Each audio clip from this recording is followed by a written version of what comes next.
My very essence begins to wane. Sweet, sweet agony.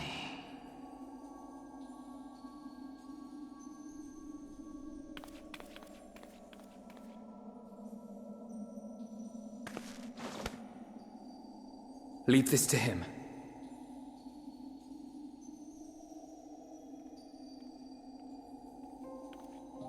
Come to deal the coup de grace. Good.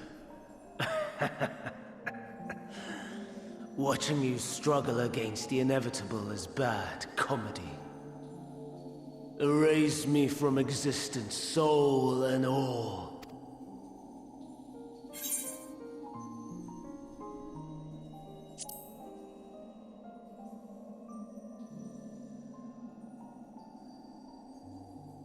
How would you know that name?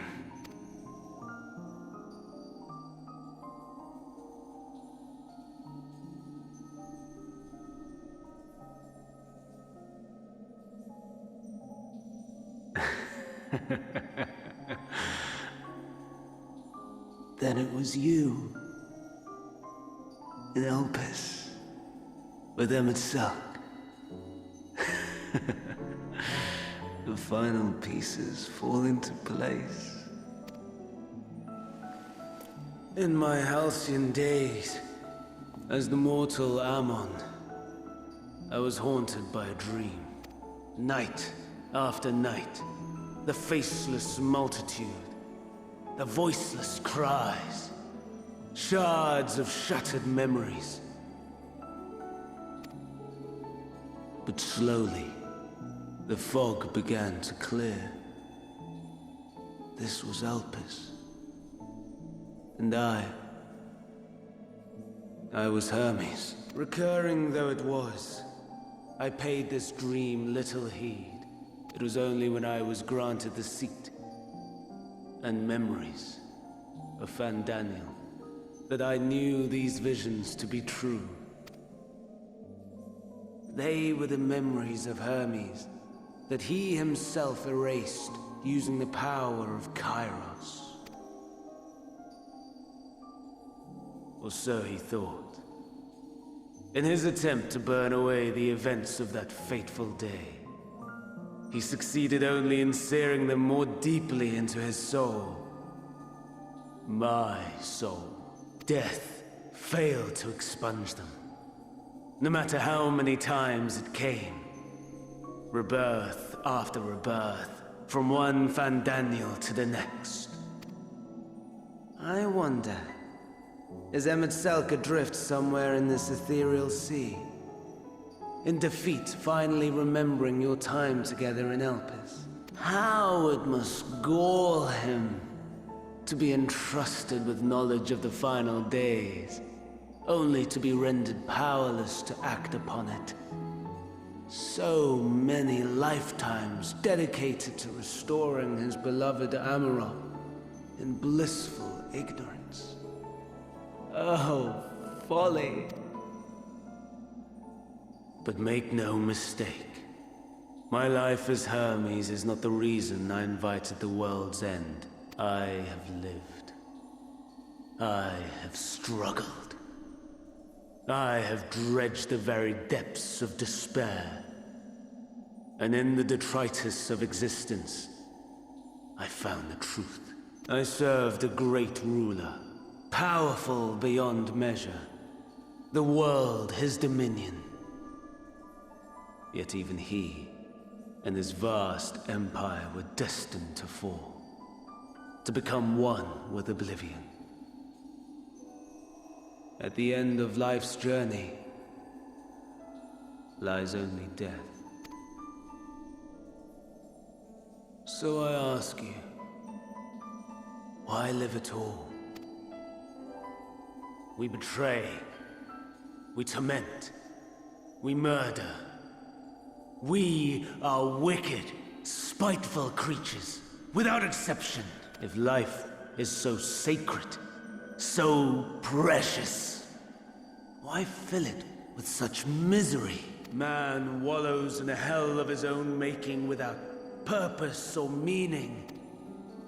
To live is to suffer, and I would end that suffering by my own hand. It matters not if it flies in the face of all believed right and just. Death is the only solution! That is my truth. My answer to the question. And yet, even as the words pass my lips, I am filled with doubt. Has my search reached its end?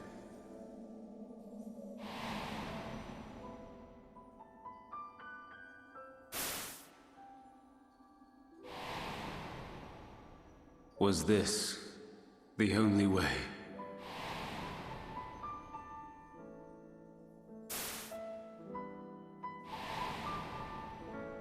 After all these years.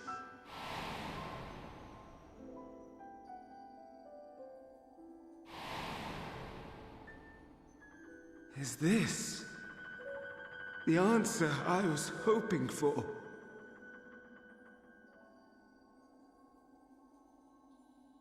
The lamentations of the damned. How it vexes me to see your conviction falter at the last. Van Daniel, still clinging to existence, I see.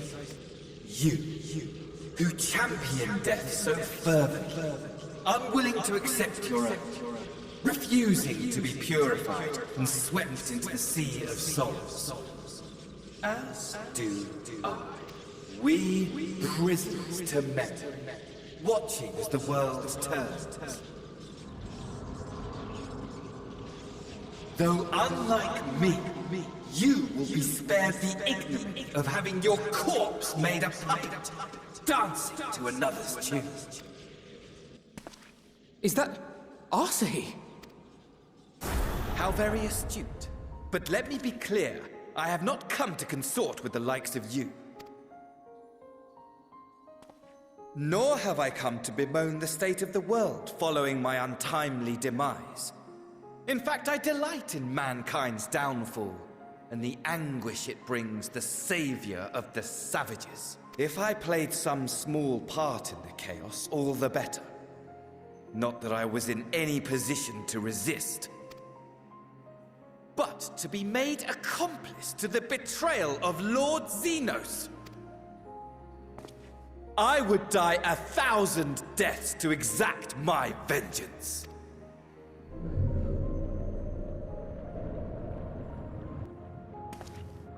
Now you are at my mercy. I shall drag us both into oblivion, and you will never see the fulfillment of your magnum opus, even should you be reborn. Your desperate search for answers must start again.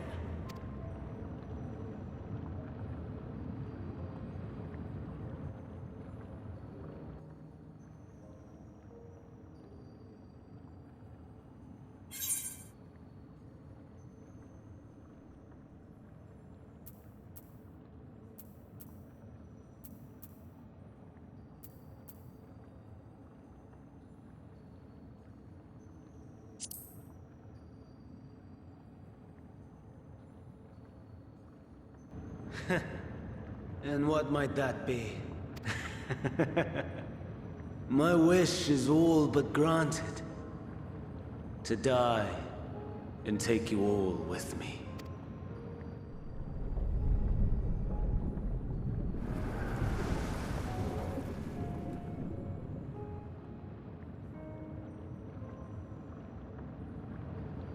Don't try to follow me. I had more of you people than I could stomach in life. Never mind in death. Likewise. I pray we do not meet again. You had better hope not.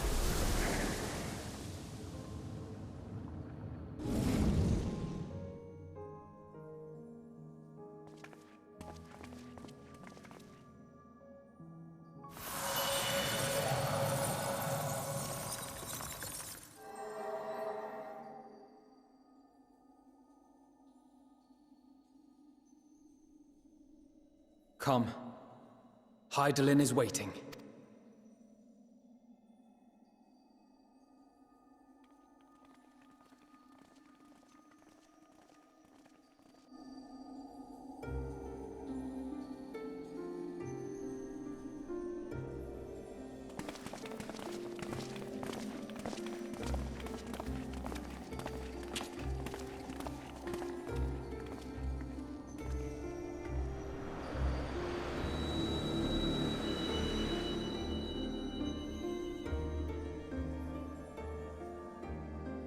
Brave travelers, I welcome you.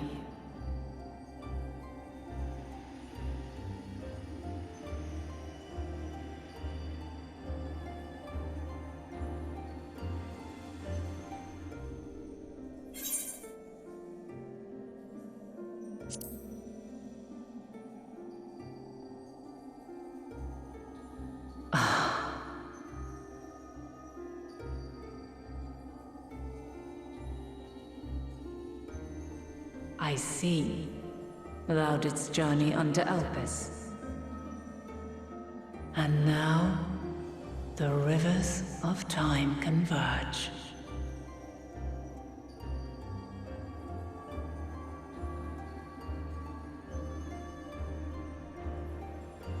I know why you have come, yet I would hear you speak your reasons all the same. You created the moon to deliver mankind from the final days. But is that really how it has to end? We do not wish to abandon this world. We want to protect the source and all of its shards. To flee is but one of two paths. The other leadeth to Meteion, far beyond the stars, where she doth chant creation's requiem.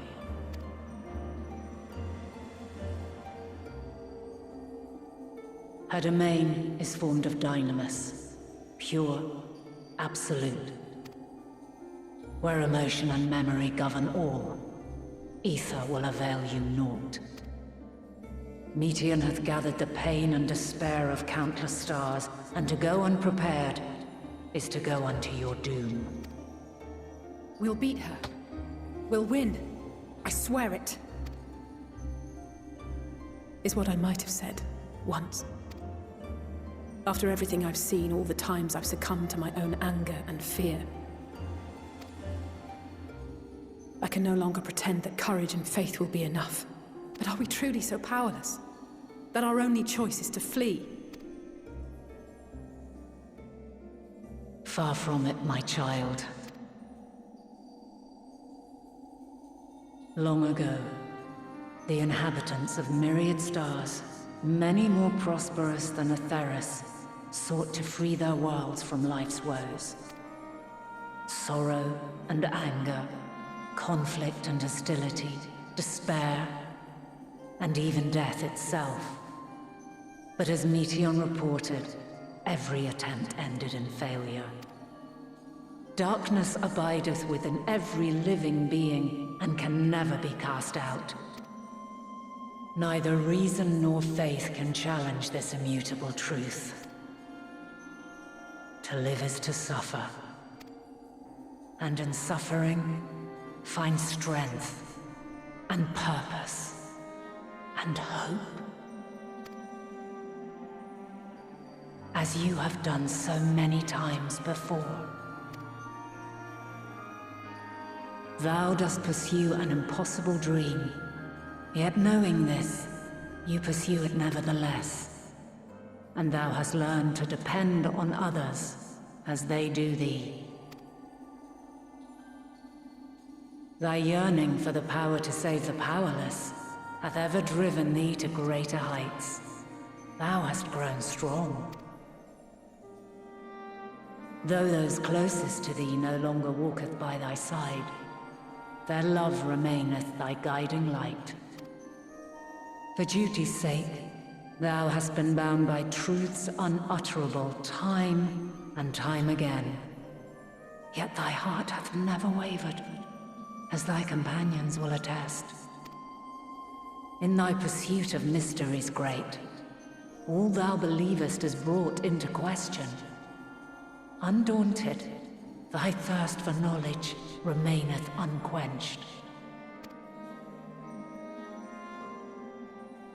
The fires of hatred that once burned in thy heart burneth no more. From their ashes doth spring the light of love, warm and pure. As witness to black calamity, thou despaired at man's helplessness. Resolved, thou didst unite a distant world on the brink of collapse.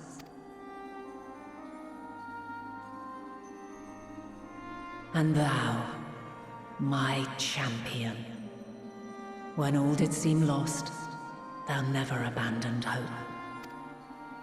For every trial and every foe that did bar thy way, thou hast proven equal to the challenge, drawing courage from the many bonds forged on thy journey. You have all known despair, and though the end approacheth, you walk on, heads held high. Therein lieth your power, the strength to silence the song of oblivion. Then there is a means to confront her. Yes, if you should prove yourselves worthy. Hark!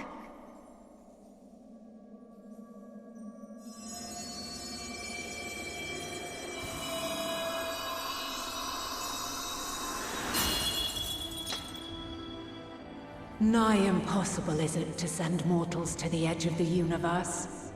Should you fail, there will be no second chance. As the will of the star, I ask of you this. Do you possess the fortitude to stand firm when all around you doth crumble?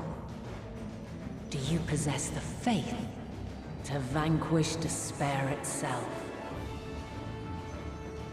Should you lack the strength to best a supreme deity, I cannot allow you to make the journey. You must leave this star and never return.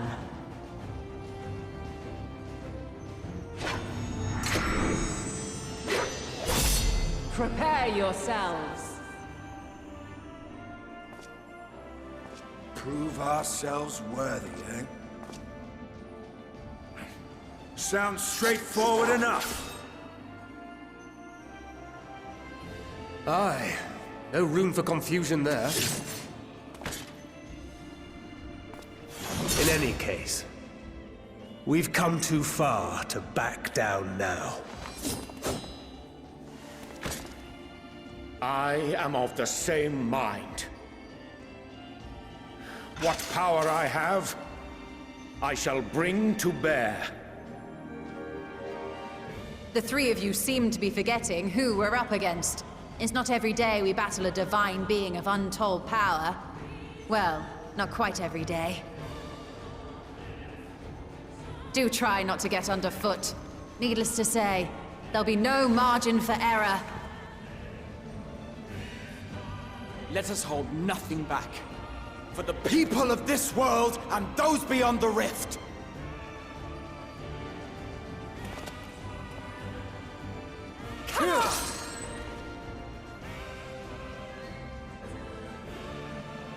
Alas, the question I posed to thee in Elpis hath remained unanswered these long years. I would hear thy response, warrior of light. Shouldst thou emerge victorious?